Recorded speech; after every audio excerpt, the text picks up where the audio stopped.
Hello and welcome to Wahe Life. I'm Nancy Belmont, and have I got a treat for you today? We are going to be doing the Kriya for elevation. Now, I have been doing this Kriya for the last 2 weeks, and I've got to tell you, I have felt fantastic. I was explaining this to a friend of mine the other night, and he said, well, what does elevation mean to you in this context? And I said, I think it's creating a higher vibration. And then as we started to continue the conversation, it occurred to me that maybe it's elevating the human experience. So it is tapping into more joy, more connection, more of that feeling of being truly alive. And I've got to tell you, that is how I have felt the last 2 weeks. I've just been almost giddy with aliveness. And so I hope that's how this Kriya impacts you. It has a lot of breath work. So if you're not used to that rapid breathing like a breath of fire, you could get a little dizzy. And so if that happens to you and you don't like the feeling, then you can transition to slower breaths or even long, deep breaths. But I kind of like that sensation of getting a little high, honestly, like that natural high. But as a tip for the breath of fire, always breathe out more forcefully than you're breathing in. So it's a hard exhale and then a passive, just letting your diaphragm drop, and the breath will come in naturally. So it looks like this, and you can do it as fast or as slow as you want. All right. What else? You might want a cushion or a block, especially if you've got some lower back pain. We are going to be doing a cobra pose. And so I like to put the cushion underneath my hips so that it raises the floor a little bit. But I'll also give you another option if cobra isn't your thing. All right, let's get started so you can experience the elevation that comes with this Kriya. Close the eyes, bring the hands to the chest. Press in with about 10 pounds of pressure. Feel the tailbone rooting deep into the earth. Straighten the spine, drop the shoulders. Tuck the chin a little bit and feel the crown of your head reaching toward the heavens. Let's take a few breaths in and out together, and then we'll do one of each traditional Kundalini tune-in chant. Inhale. Long, slow exhale. Breathe in. And out.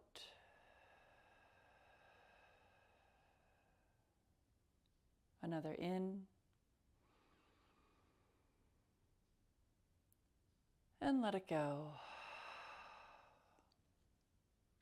Let's breathe into chant. Om Namo Guru Dev Namo Adgure Name Jugat Gure Name Sat Gure Name Siddhi Gurudeve Name. Inhale. Hold the breath.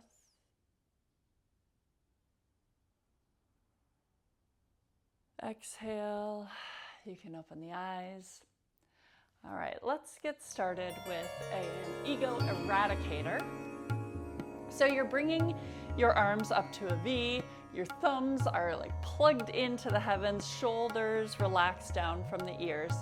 We'll close the eye and have our gaze at the third eye center, and then do that breath of fire where we're snapping the diaphragm up in a hard exhale and then a passive inhale.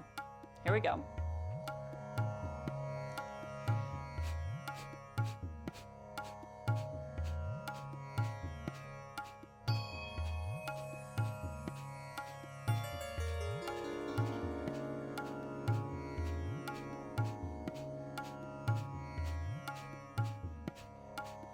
If you are pregnant or menstruating, you can skip the breath of fire and do long, deep breaths for all of these fast breath exercises.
Let's bring the thumbs together. Inhale.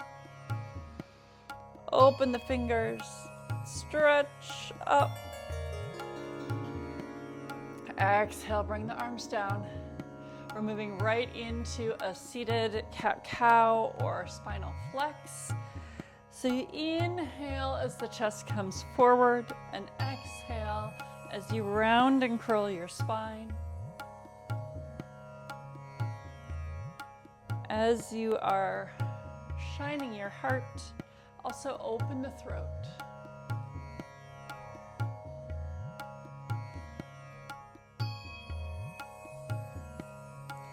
These first several movements, we are trying to clear the energy channels, the shushmana on either side of the spine, so that the energy can rise up.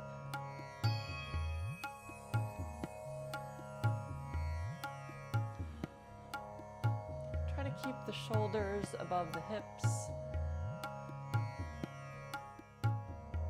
So you're moving your spine with as much range of motion as you can get.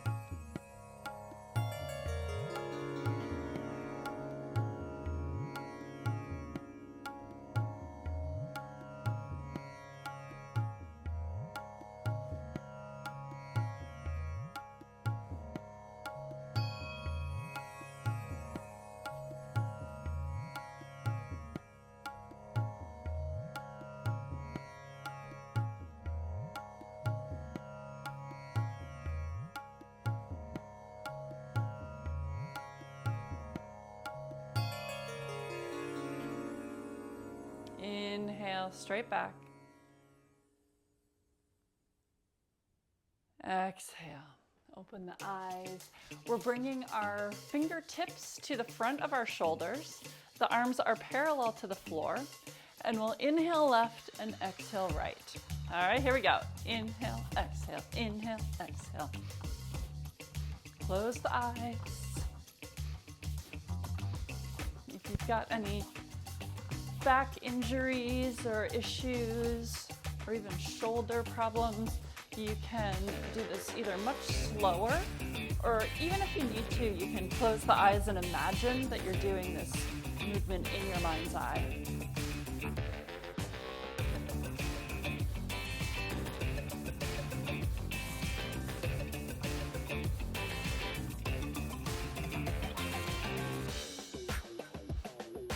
Here again, we're clearing out any blockages in the shushmana, the channel that brings the energy from your root all the way up to the crown.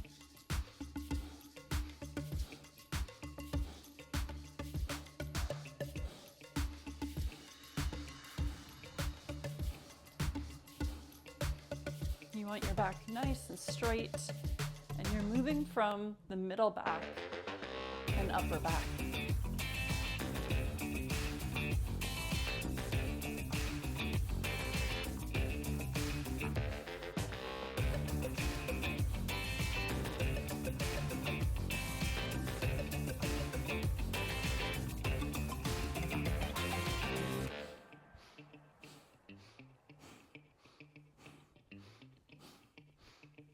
Inhale it up.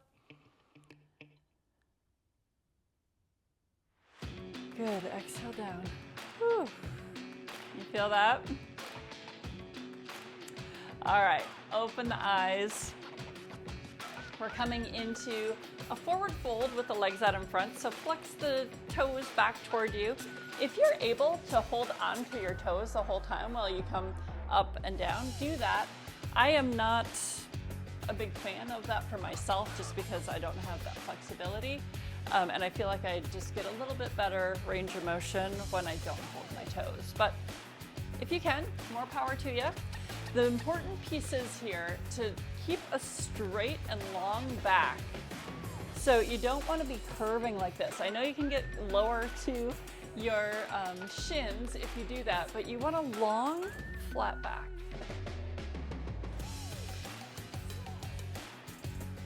And it's inhale as you come up and exhale as you go down. To get that longer flat back, you can pull the belly in a little bit and notice if it seems to extend your spine.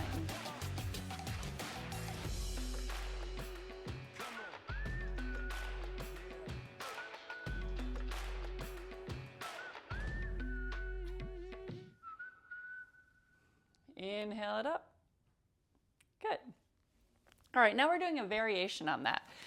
If you have any foot issues, this could be a real challenge to you. So just if you do have foot issues and you can't sit on your foot, just put your leg out at an angle like this. But I'm bringing my right foot underneath and my heel is going right in the perineum. So that part between the anus and the sex organs, and then where I feel my arch of my foot is, it's right where the sits bone is, the left sits bone. Okay. So then we are the same thing. If you can grab your toe, go for it. Otherwise, just have your hands on the mat somewhere. And with a flat back, you're bending forward over that leg.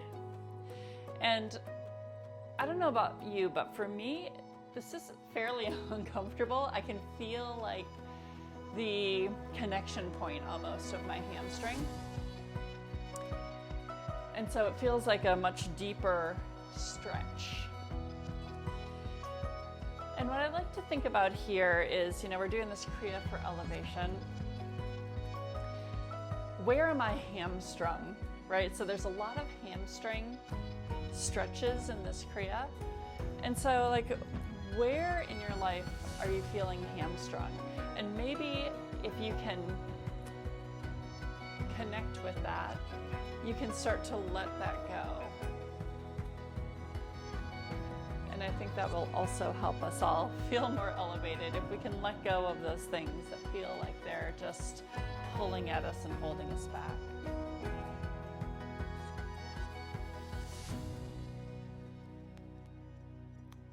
All right, now it's time to switch sides. I forgot to tell you that I like to slip my cushion just a little bit under my hip of the bent leg, because I feel like it lets me balance a little bit more and it protects my knee a little bit more.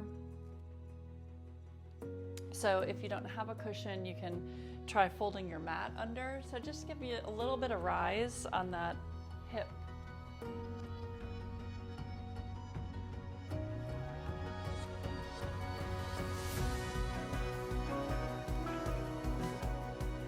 Again, flat back here.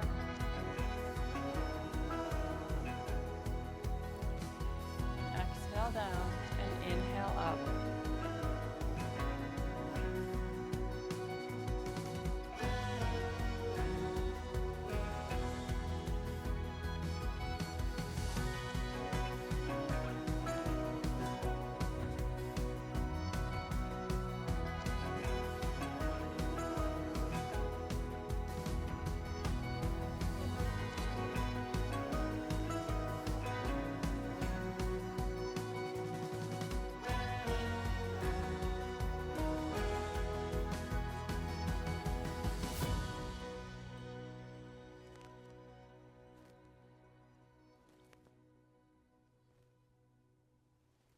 All right, and then up. You can move the cushion out of the way if you've got it, and come into a wide leg stance. Now, your V may look very different than mine, and that's quite all right. However it looks for you is the way that it's supposed to look. All right, and then we're angling our chest to come over our leg, and we're switching sides. So it's inhale at the middle, exhale when you fold over. Once again, we are having a flat back and the toes are curled back toward you. Sometimes I like to do a double pump on one side just because it feels good to spend a little bit more time. So whatever feels right in your body today, it might feel different tomorrow. Go for it.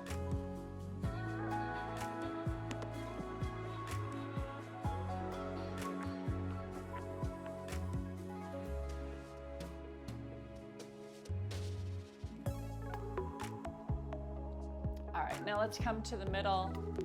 Again, you can grab the toes if that isn't in your flexibility spectrum. I like to have my hands on the ground and with as flat a back as possible. Just little movements here. Inhale up, exhale down.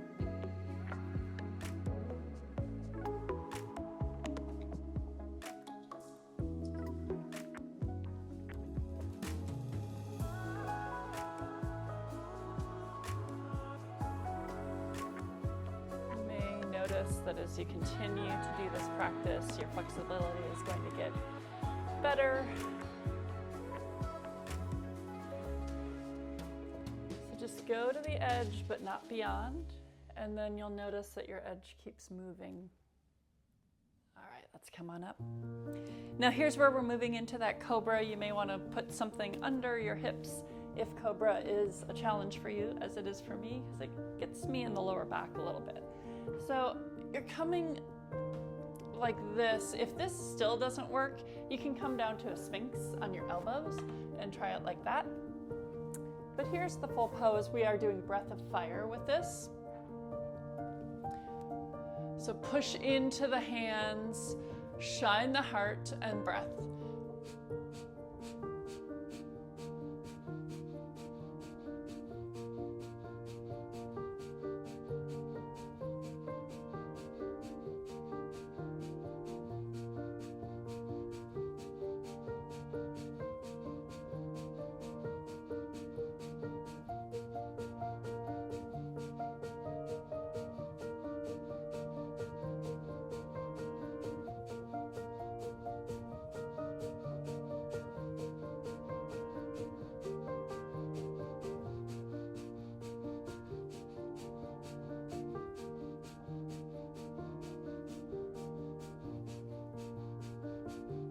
Inhale.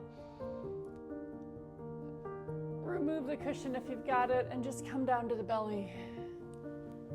Move the hips back and forth. Just release any tension.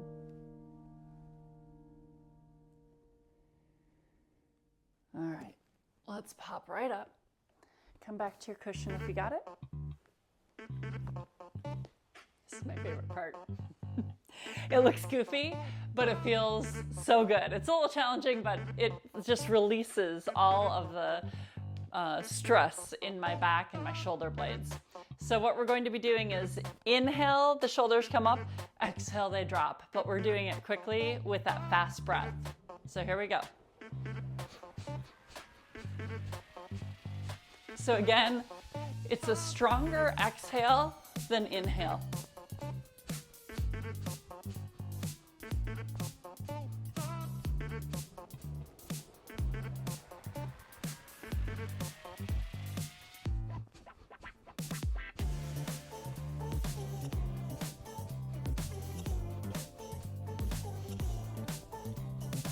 Every time after I do this, I feel like I've had a massage.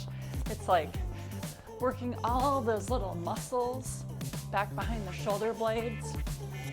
And then I think the breath just really helps get the oxygen into those muscles.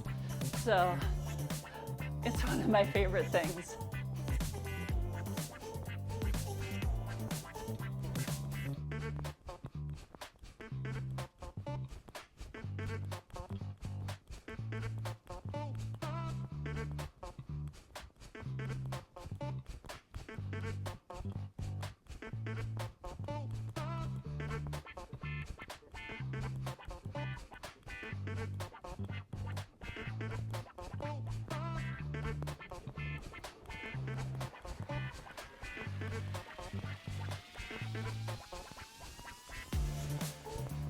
All right, let's let that go and just come to really big neck circles.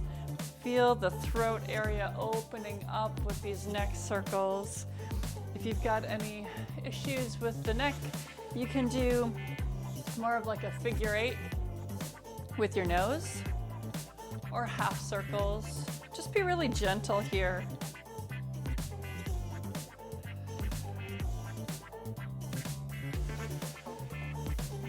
And then reverse directions.